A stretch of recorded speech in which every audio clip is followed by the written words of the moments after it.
Guys, good morning. So, before ako matulog, magchika muna tayo guys. Kasi, meron akong i-share sa inyo yung buhay ni Julius Manalo. Di ko lang alam kung napanood nyo na, pero ang ganda ng kanyang life story. Pero bago ang lahat, bago ako magsimula, baka magtaka kayo at bakit ako nagtatagalog. So, marami kasi request, hindi naman sa sobrang marami.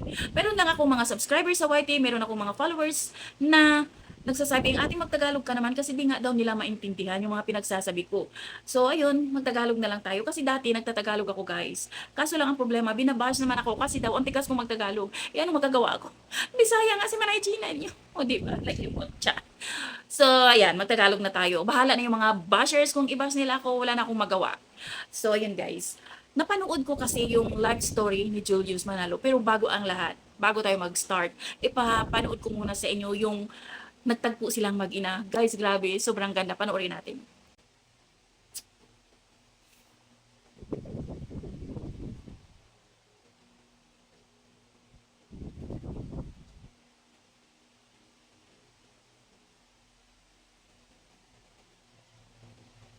O di ba guys, napanood nyo, di ba? Parang akala mo nasa ano ka, nasa Korean telenovela na alam mo yung pagtakbo niya na talagang ang layo pa ng nanay niya tapos tinakbo niya na di niya na mahintay.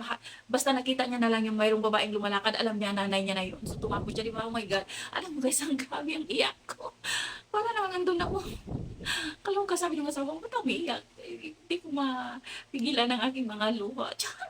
Ang babaw ng luha ng Manay Gina nyo guys. So yun, alam niyo yun, panoorin nyo guys yung nasa Tony Talk Show at nasa Jessica Suko siya kasi nga, grabe. Alam nyo yung sabi nga niya, dinala siya ng tatay niya, 6 years old na dinala siya ng tatay niya dito sa Pinas. Kasi nga, yung nanay niya, sa Korea pala, kapag pala mayroon kang Asian blood, mabubuli ka pala. Yun ang ayaw ng nanay niya. At sabi nga ni Julius, hindi naman siya nahanap ng nanay niya kasi yung mga time na yun, yung nanay niya ang nag-iisang nag-aalaga doon sa lula niya na may Alzheimer. Kaya sabi niya siguro talagang yun yung binigay ni Lord na ngayon niya makita yung nanay niya, mahanap yung nanay niya kasi ready na siya. At talagang nagsumikap siya. Kapatid pala siya ni Jay Manalo. At yun nga, nung nandito siya, nung dinala na siya sa Pinas, ang sinabi ng tatay niya is mag-asawa ulit yung nanay niya at hindi siya gusto nung mapapangasawa ng nanay niya. Yun pala hindi totoo, nag-iisang anak lang talaga siya at hindi nag-asawa yung nanay niya. So, alam niyo yung nagsikap daw siya at sinasabi niya sa sarili niya na hahanapin at hahanapin niya yung nanay niya. Kasi alam niya na mayroon at never daw siyang tumawag ng nanay kahit nasa stepmom niya or sa mother-in-law niya.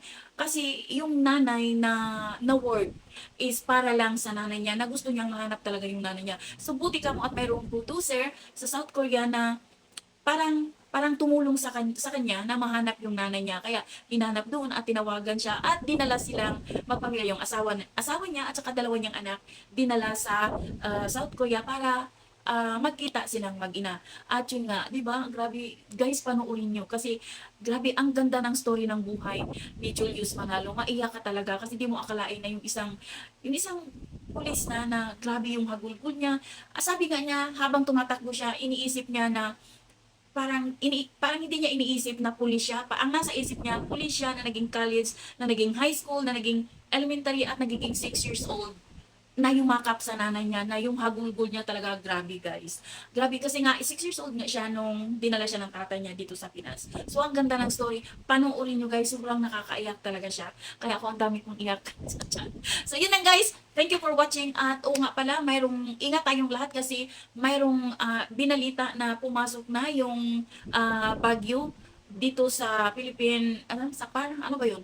Philippine Area of Responsibility. So nakapasok na at yan daw yung bagyo na napakalakas sa buong mundo. So sana wag naman, dalawang bagyo pa naman ang pumasok ngayon dito sa Philippine Area of Responsibility. So sana guys, wag naman sana kasi nakakatakot.